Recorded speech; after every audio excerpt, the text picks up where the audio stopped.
Gênesis, capítulo 39.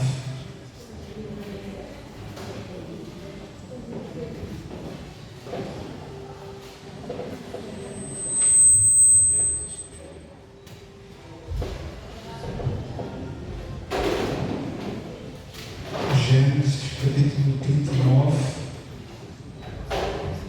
do verso 1 ao 9.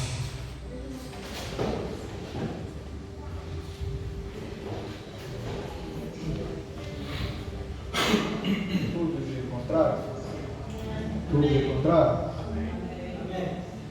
Vamos fazer a leitura da palavra de Deus. Diz assim a palavra de Deus: José foi levado ao Egito. Potifar, oficial do faraó, Capitão da guarda, homem egípcio, comprou da mão dos ismaelitas que o tinham levado lá. E o Senhor estava com José, e foi homem próspero, estava na casa de seu senhor egípcio. Vendo, pois, o seu senhor, que o Senhor estava com ele, e tudo o que fazia o Senhor prosperava em sua mão. José achou graça em seus olhos, e servia-o, e ele o pôs sobre a sua casa, e entregou na sua mão tudo o que tinha. E aconteceu que, desde que o pusera sobre a sua casa, e sobre tudo o que tinha, o Senhor abençoou a casa do egípcio por amor de José. E a bênção do Senhor foi sobre tudo o que tinha na casa e no campo. E deixou tudo o que tinha na mão de José, de maneira que nada sabia do que estava com ele, a não ser do pão que comia. E José era formoso de porte e de semblante. E aconteceu, depois destas coisas, que a mulher do seu senhor pôs os seus olhos em José e disse: deita-te comigo. Porém, ele recusou e disse à mulher do seu senhor: eis que o meu senhor não sabe do que há em casa comigo, e entregou em minha mão tudo o que tenho. Ninguém há maior do que eu nesta casa, e nenhuma coisa duvidou, senão a ti, porquanto tu és a sua mulher. Como, pois, faria eu tamanha maldade e pecaria contra Deus? Até aí, curve a sua cabeça e vamos orar ao nosso Deus. Querido Deus e amado Senhor, bom é poder estar aqui, ó Deus. Bom, ó Deus, é poder estar diante da Tua santa palavra. Que privilégio, que maravilha, ó Deus, é podermos ter acesso à Tua presença. Senhor, neste momento nós te imploramos pela Tua graça. Nós imploramos, ó Deus, pela ação, pela manifestação, pela atuação do Teu Espírito Santo, ó Deus, sobre este lugar. Toma, ó Deus, as nossas mentes cativas. Dirige-nos, Deus, pela Tua palavra e ensina-nos, conforma-nos, Deus, à Tua imagem e semelhança. Transforma o nosso ser. Usa a Tua palavra para louvor e glória do Teu nome e reforma a nossa vida, Deus, a nossa conduta, Deus, em nome de Jesus. Que assim seja, em nome de Jesus. Eu convido os irmãos a ficarem sentados, em nome de Jesus.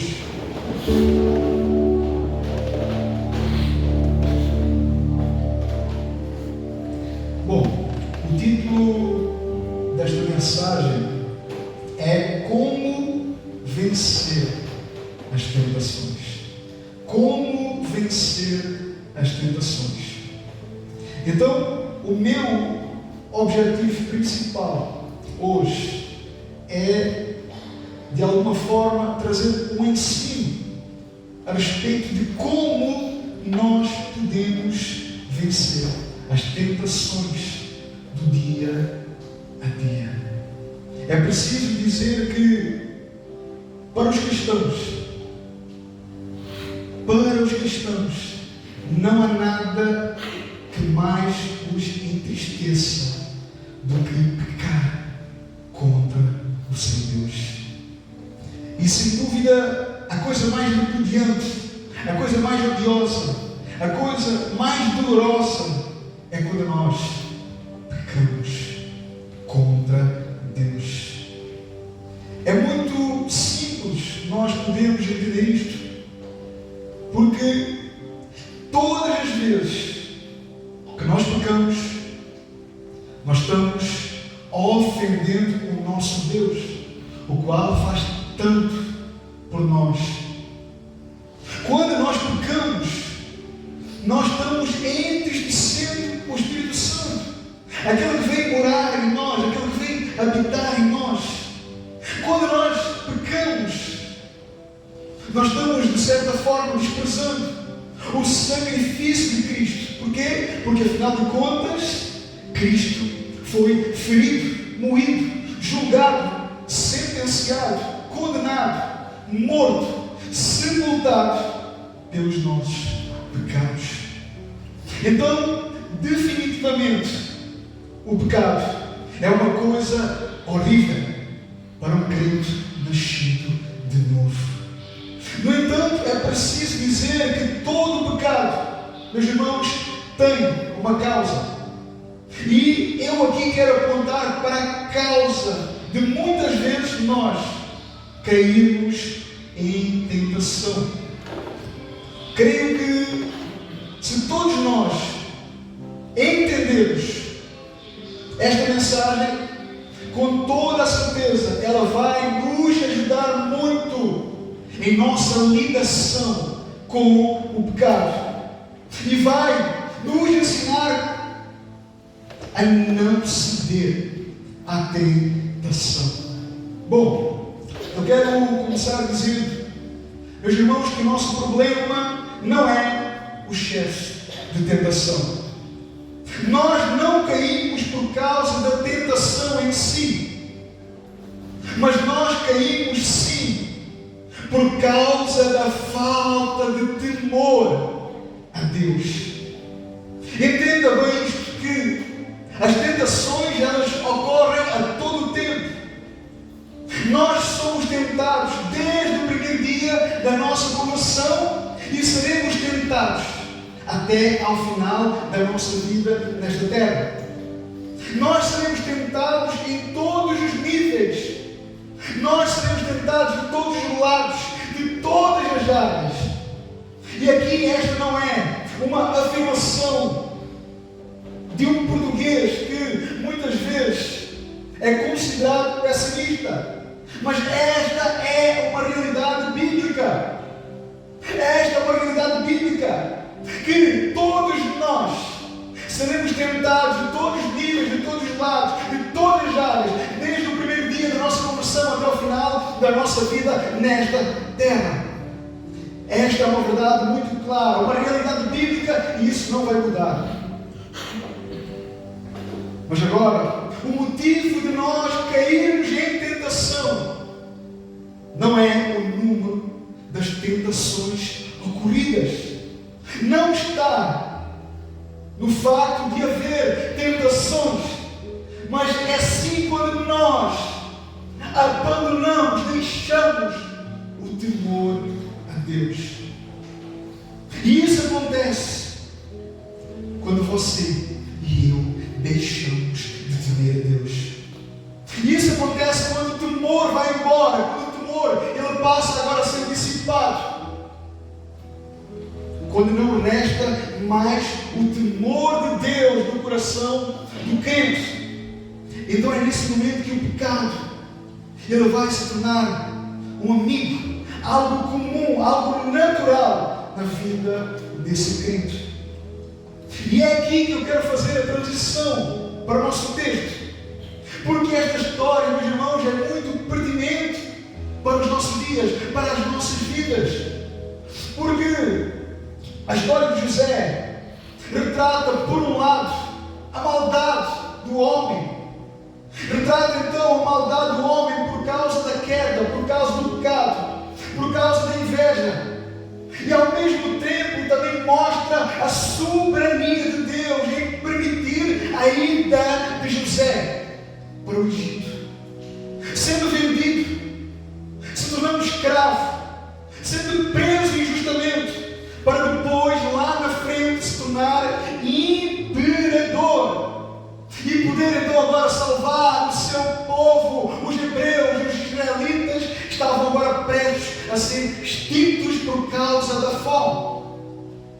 Então a história de José, nós podemos contemplar o cuidado providencial de Deus.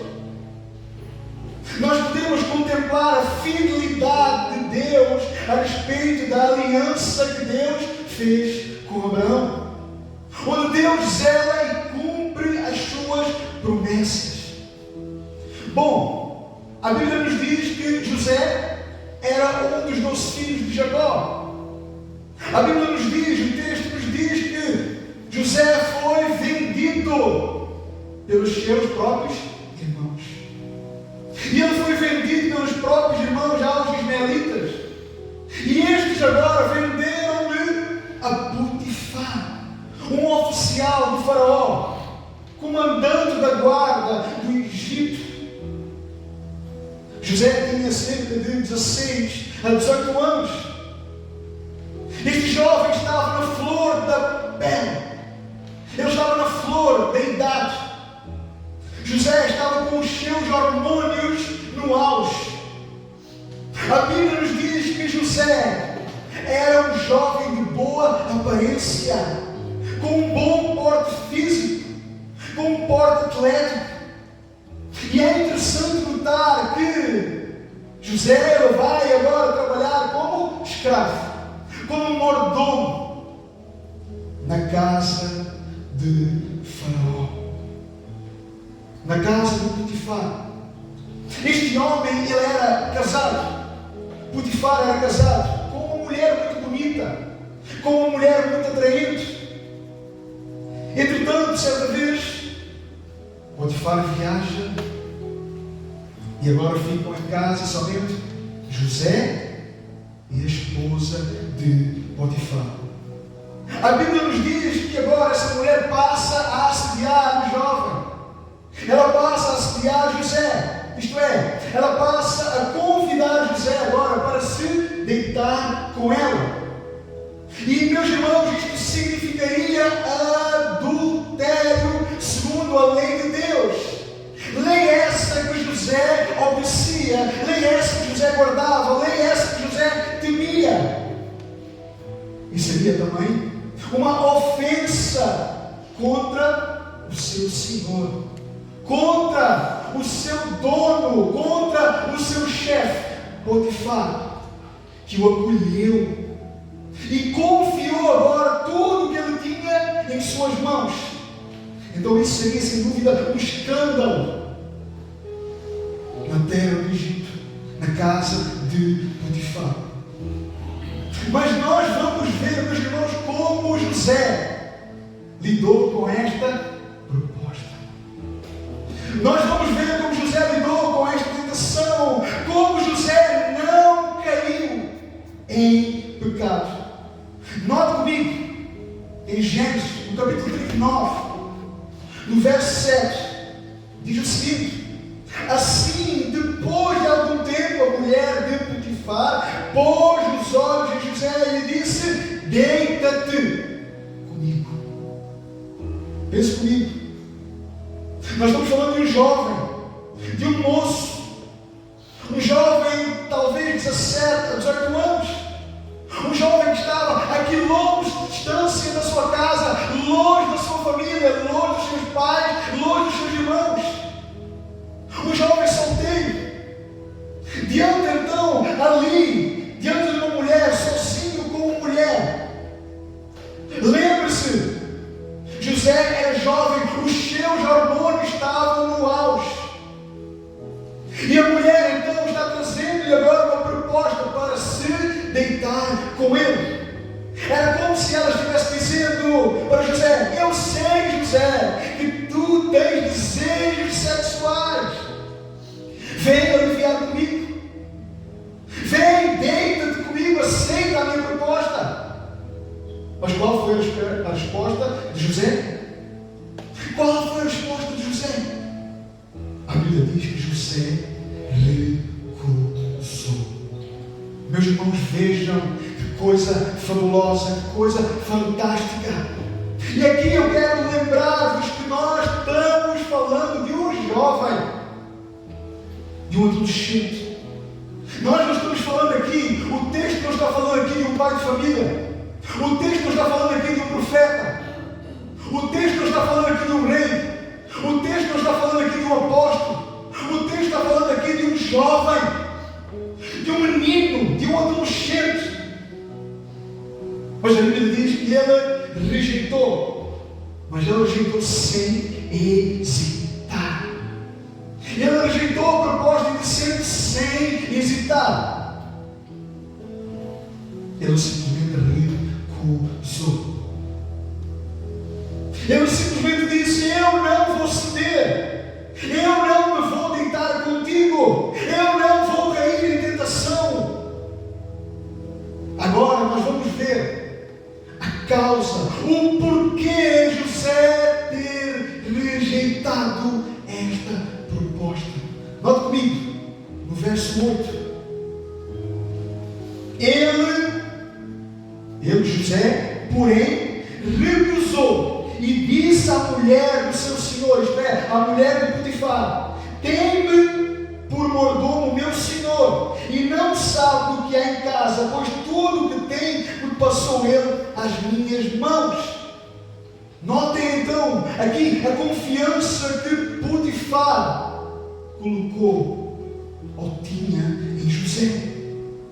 Este homem colocou toda a sua confiança, colocou tudo nas mãos de José para que ele cuidasse. No verso 9, ele diz: ele não é maior do que eu nesta casa, e nenhuma coisa me vedou ou proibiu, senão a ti. Isto ele estava se dirigindo à mulher. Tudo eu posso, a única coisa que eu não posso tocar é em ti. Aqui nós vemos que Potifar, enquanto patrão de José, apenas proibiu este jovem de tocar na sua mulher. Tudo o resto ele podia. Tudo o resto ele tinha liberdade dentro da sua casa, menos tocar da sua esposa. No entanto, ainda assim, esta não foi a principal causa para José rejeitar esta proposta. Veja comigo, ainda no verso 9. Olha como o texto termina.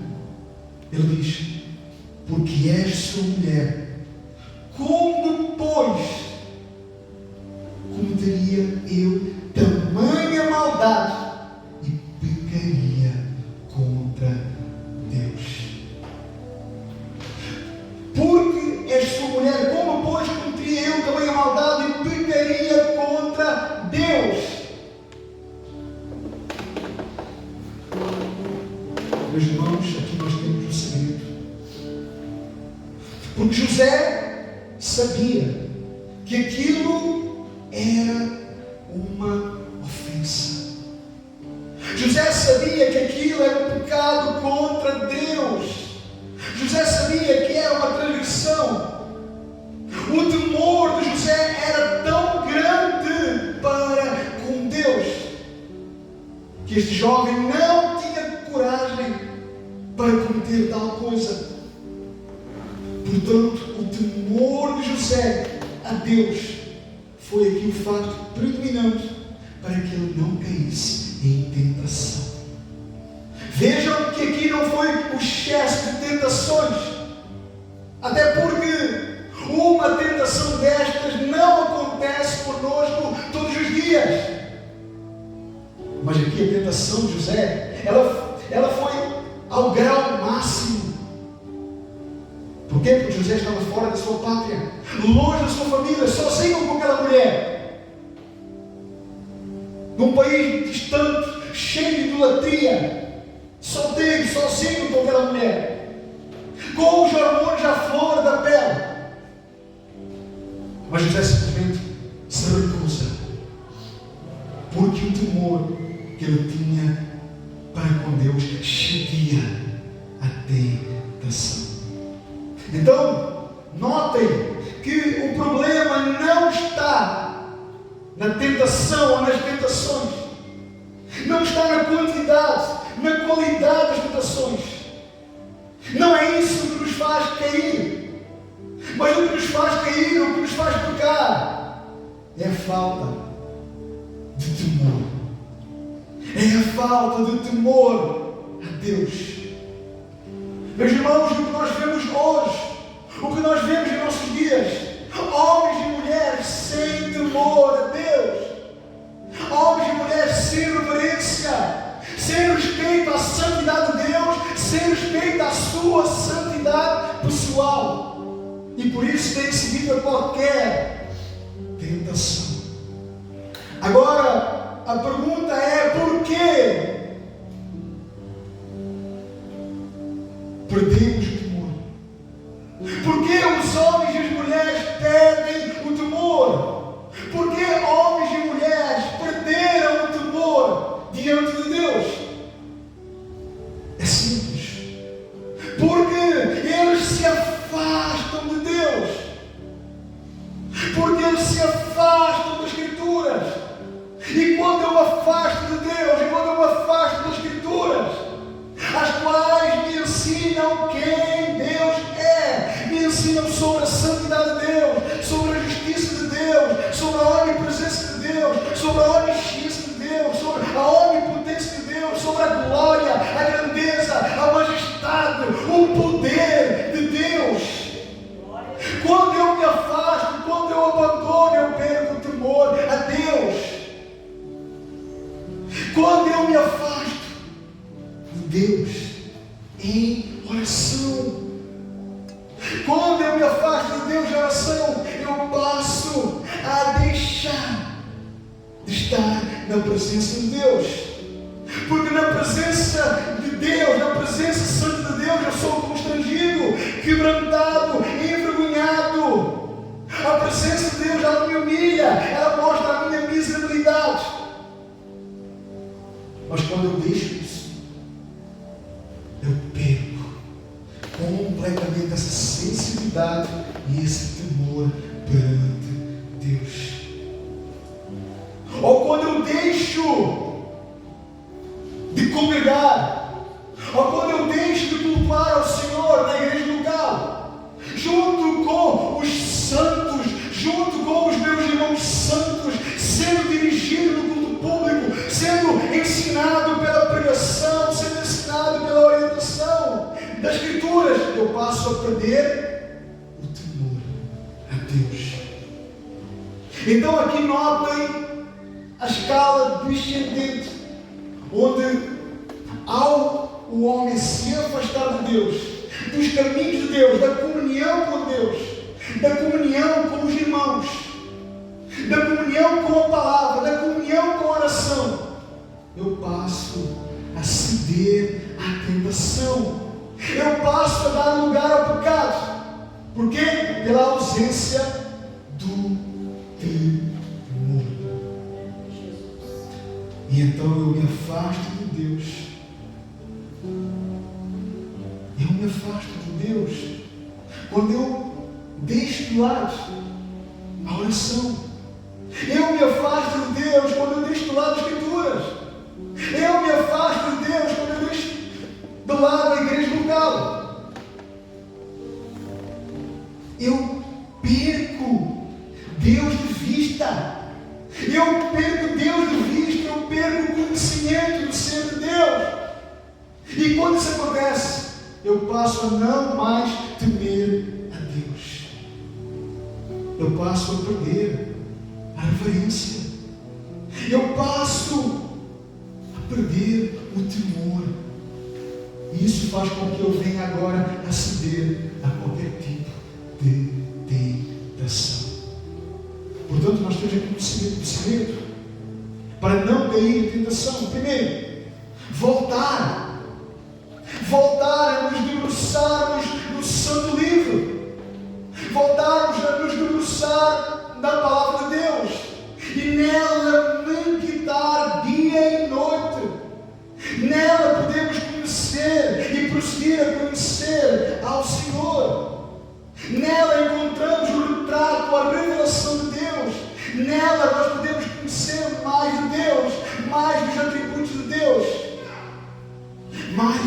propósito de Deus e mais da vontade de Deus para as nossas vidas. Voltar a nos debruçar na palavra de Deus. Segundo, voltar a uma prática esquecida, a oração. Voltar a redescobrir a alegria, o prazer, o gozo de poder desfrutar e aproveitar ao máximo da personalidade de Deus. E de usar essa liberdade que nós temos, amar essa liberdade, apreciar essa liberdade de uma forma vibrante. Voltar à oração. Terceiro, voltar a ter prazer nos ajuntamentos solenes. Voltar a ter prazer no culto público. Voltar a ter prazer na comunhão com os santos. Voltar a ter prazer em congregar. Por quê? Porque isso vai nos dar mais conhecimento de Deus e mais conhecimento de nós próprios. E quanto mais nós conhecermos Deus, tendo consciência plena de quem Deus é, e quanto mais tivermos conhecimento de nós próprios, consciência das nossas imperfeições, das nossas falhas, da nossa deficiência, mais temor nós vamos ter diante de Deus, e muito mais gratos nós seremos pela misericórdia e pela graça de Deus. E aqui, meus irmãos, José é um exemplo. José é um exemplo claro disso. Por quê? Porque José temia o Senhor. José amava o Senhor. José guardava a palavra do Senhor em seu coração. José, ele não cedeu às tentações. José, ele não cedeu às propostas ilícitas. Pelo contrário, ele se manteve fiel ao seu Senhor. Se nós olharmos para o Novo Testamento, nós podemos contemplar o ensino de Jesus aos seus discípulos. Os discípulos queriam aprender a orar. E Jesus vai ensinar os seus discípulos a orar, que é a oração do Pai Nosso, a oração do Deus. E uma das partes dessa oração, Jesus já vai fazer menção da tentação, mostrando então que de alguma forma a tentação ela viria de forma natural, de forma normal. Não nos deixes cair em tentação, mas livra-nos do mal. Não nos deixes cair em tentação, mas livra-nos do mal. O próprio Jesus também falou sobre a importância dos seus discípulos estarem o quê? Vigilantes, de vigiar e orar, para que não entrassem em tentação. Meus irmãos, é muito importante que nós sejamos maduros o suficiente para entender que a parte de Cristo, a parte da palavra de Deus, a parte do Espírito de Deus, a parte de uma comunhão mútua e sólida é impossível nós resistirmos à tentação que vem sobre a nossa carne, que se contrapõe e milita contra o Espírito e tudo aquilo que envolve a nossa fé e o nosso temor perante Deus. Nós devemos ter consciência de quem nós somos. Nós precisamos ter consciência das nossas fraquezas. Nós precisamos ter consciência das nossas inclinações e reconhecer que a nossa carne ela é completamente corrupta, ela é completamente inclinada para o mal, ela é completamente inclinada a atender todos os impulsos.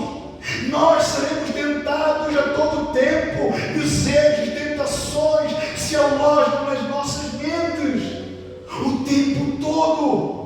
E por isso nós precisamos estar atentos, estar vigilantes. É preciso prestar atenção à nossa mente, aquilo que está tentando dominar nossos pensamentos, aquilo que está tentando dominar os nossos desejos, as nossas motivações. atenção à condição do nosso coração, àquilo que está no centro, àquilo que está no trono do nosso coração. Mais uma vez, eu quero citar aqui os puritanos, porque os puritanos, eles, por exemplo, no seu exercício de santificação pessoal, que era absolutamente intencional, eles tinham uma disciplina que eles davam o nome de mortificação, e isto envolvia o matar toda a forma de pecado. Então eles usaram esta palavra mortificação para descrever a disciplina de vigiar e orar contra hábitos pecaminosos. E isso acontecia de tal forma que, ao surgir o impulso mau, eles passariam logo a reconhecer imediatamente o que está acontecendo. E eles passavam agora a responder rapidamente em oração e súplicas, pedindo ao Senhor forças para resistir a toda a tentação e a todos os maus pensamentos. Dizer não ao pecado deve ser o nosso alvo. Dizer não ao pecado deve ser o nosso alvo. E isso só pode acontecer pelo Espírito. Isso só pode acontecer quando nós buscamos no Espírito, que depende, por um lado, do Espírito de Deus e, por outro lado, da responsabilidade do homem de vigiar e orar. E aqui um ponto muito importante, porque, meus irmãos, muita gente ora para não pecar. Muita gente ora na luta contra o pecado, mas negligencia, esquece do vigiar. E o ensino de Jesus para os seus discípulos foi vigiar e orar. O vigiar, ele vem antes do orar. O vigiar vem antes do orar. O vigiar significa estar alerta, se policiar, guardar o coração, guardar os olhos, guardar a mente, guardar os pés, guardar os lábios, fugir da aparência do mal, se desviar das más influências, fugir de todo o ambiente sedutor, fugir de todos os deslumbres do mundo, da qual a nossa carne é traída, sem descansar, até ser saciada e obter o seu prazer e a satisfação. Meus irmãos, o que nos tem traído nestes dias, o que nos tem seduzido nestes dias, é um colega, é uma colega, é o ginásio, é as redes sociais, é as praias, é o vizinho, é a vizinha, é a internet.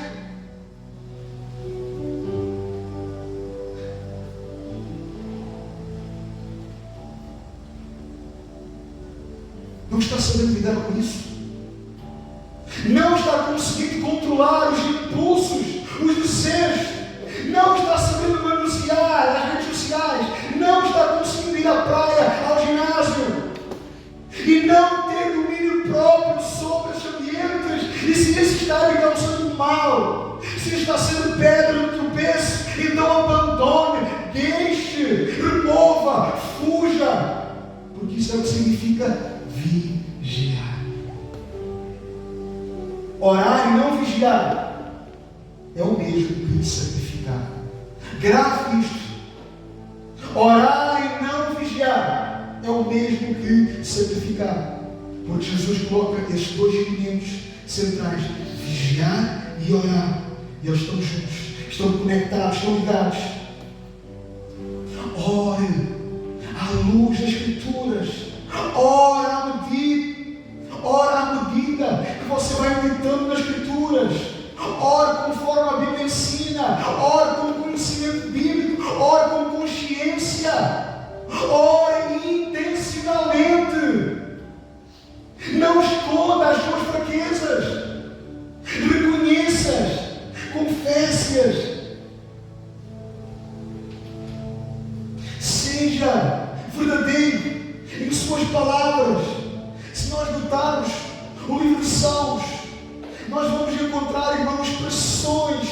da alma de homens, momentos alegres, momentos tristes, momentos desesperadores, momentos de guerra, momentos de conflito, momentos de luto, momentos de crise.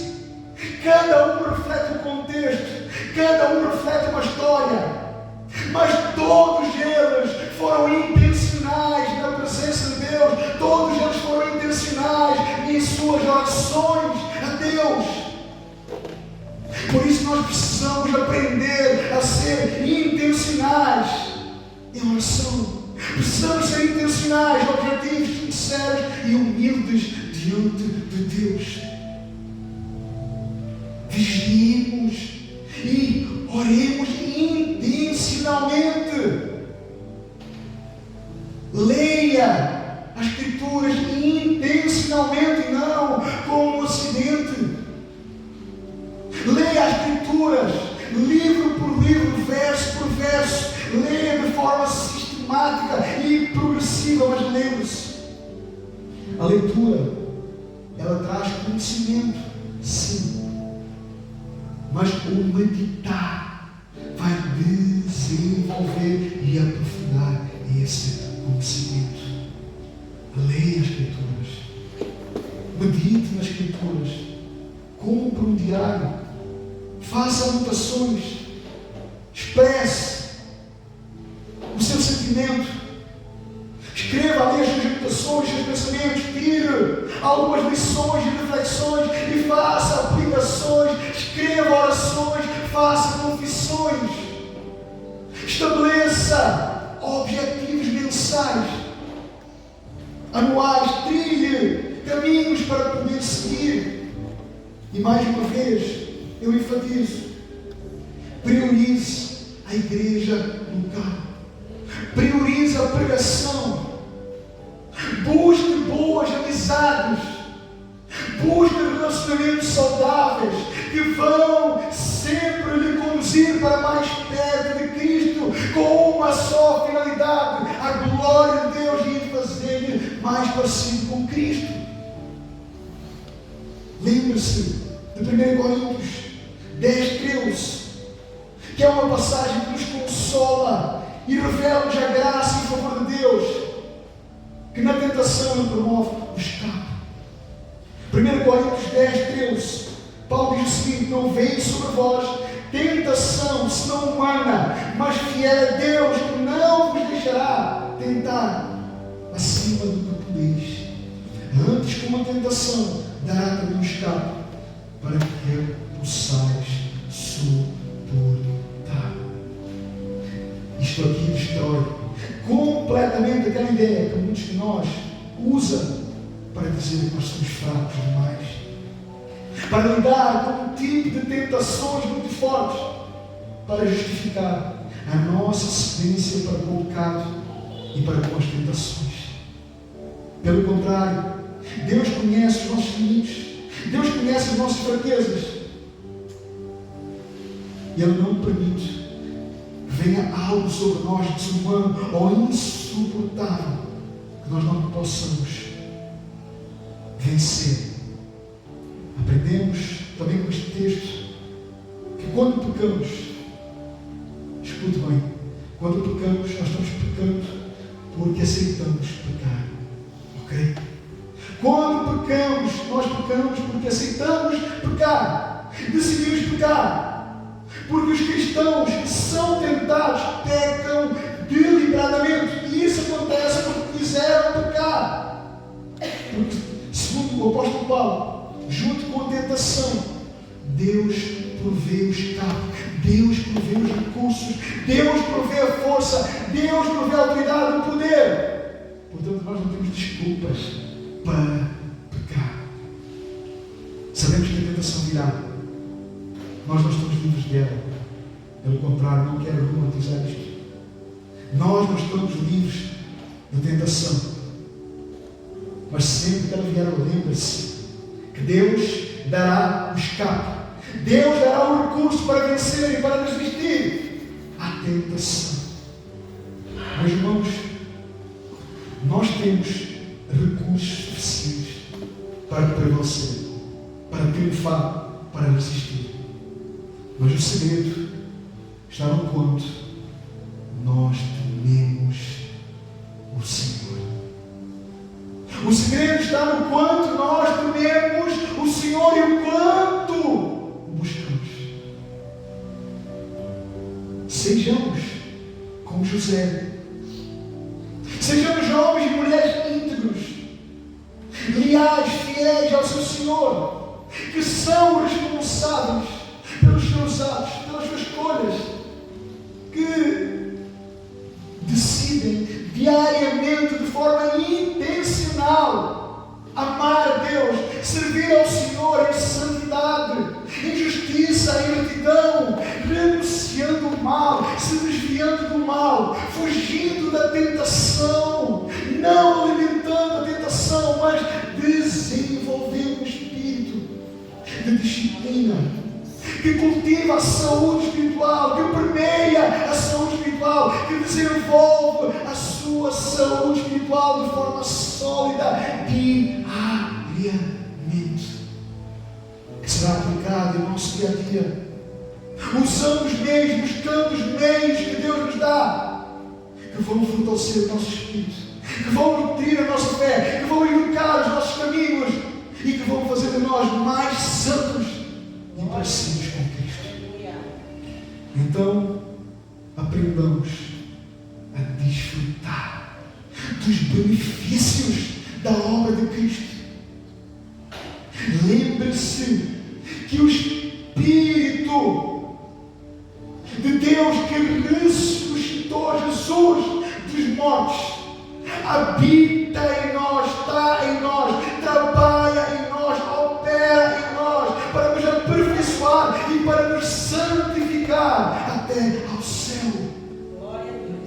Aprendamos a amar a Deus acima de todas as coisas e aprendamos a valorizar tudo aquilo que serve para a nossa saúde espiritual, para o nosso bem espiritual, aprendendo a valorizar cada disciplina espiritual, cultivando bons hábitos na nossa vida, no nosso dia a dia, com a oração, com a leitura da palavra, com a meditação da palavra, com o jejum,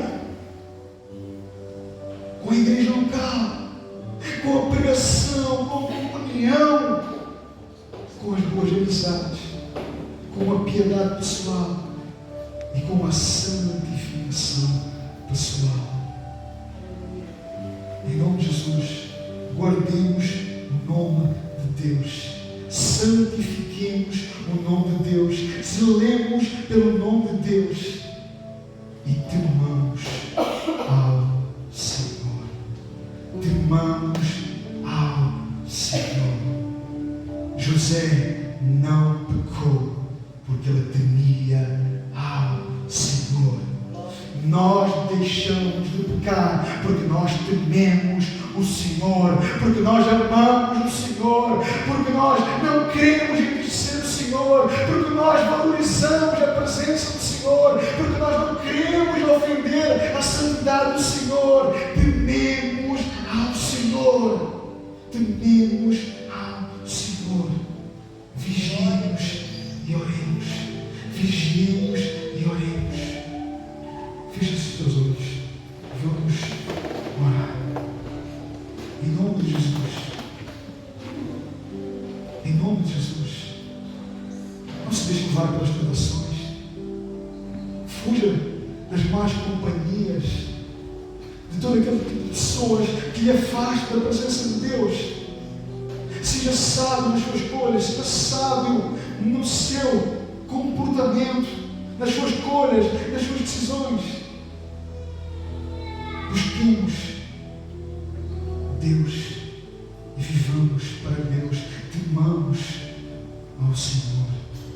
Senhor, obrigado por este tempo, obrigado por esta oportunidade. Ajuda-nos, Senhor. Ajuda-nos, Deus, a não pecar contra o Senhor, não por medo, mas porque tememos ao Senhor, porque amamos o Senhor, porque valorizamos o Senhor, porque apreciamos o Senhor, porque somos completamente apaixonados, vibramos com o Senhor. Por favor, ajuda-nos, Deus, a nos desfiar de tudo aquilo, Senhor, que não agrada e não glorifica o Senhor. Ajuda-nos, Deus, a viver intencionalmente para a Tua glória. Ajuda-nos a guardar os nossos olhos, a nossa mente, o nosso coração, a fugir da imoralidade, a fugir da aparência do mal, a fugir de tudo aquilo que nos leva ao erro, à desobediência. Ajuda-nos, Deus, a temer o Senhor, a amar o Senhor e a viver uma vida santa para a glória do Teu nome. Dá-nos graça diante do pecado, dá-nos graça diante das tentações, dá-nos graça diante dos desertos, dá-nos graça, Deus, diante dos gigantes, dá-nos graça diante dos demónios, dá-nos graça, Deus, diante desta confusão. Senhor, dá-nos graça, Senhor, dá-nos graça e nos capacita, Senhor, a viver uma vida separada, uma vida de santificação, cultivando, Deus, a oração, cultivando o jejum, cultivando a comunhão, cultivando a Tua presença, cultivando o calor dos nossos irmãos, cultivando os louvores, cultivando os ajuntamentos, cultivando, Deus, a igreja local, cultivando os nossos líderes, cultivando os nossos irmãos, cultivando, Deus, tudo aquilo que o Senhor colocou para o nosso bem, para a nossa saúde. Em nome de Jesus, que o Teu nome seja louvado, que o Teu nome seja glorificado. Usa, Deus, de tudo isto para a Tua glória, para o nosso crescimento e para a vitalidade da igreja, Senhor, em nome de Jesus. Que assim seja. Amém e amém.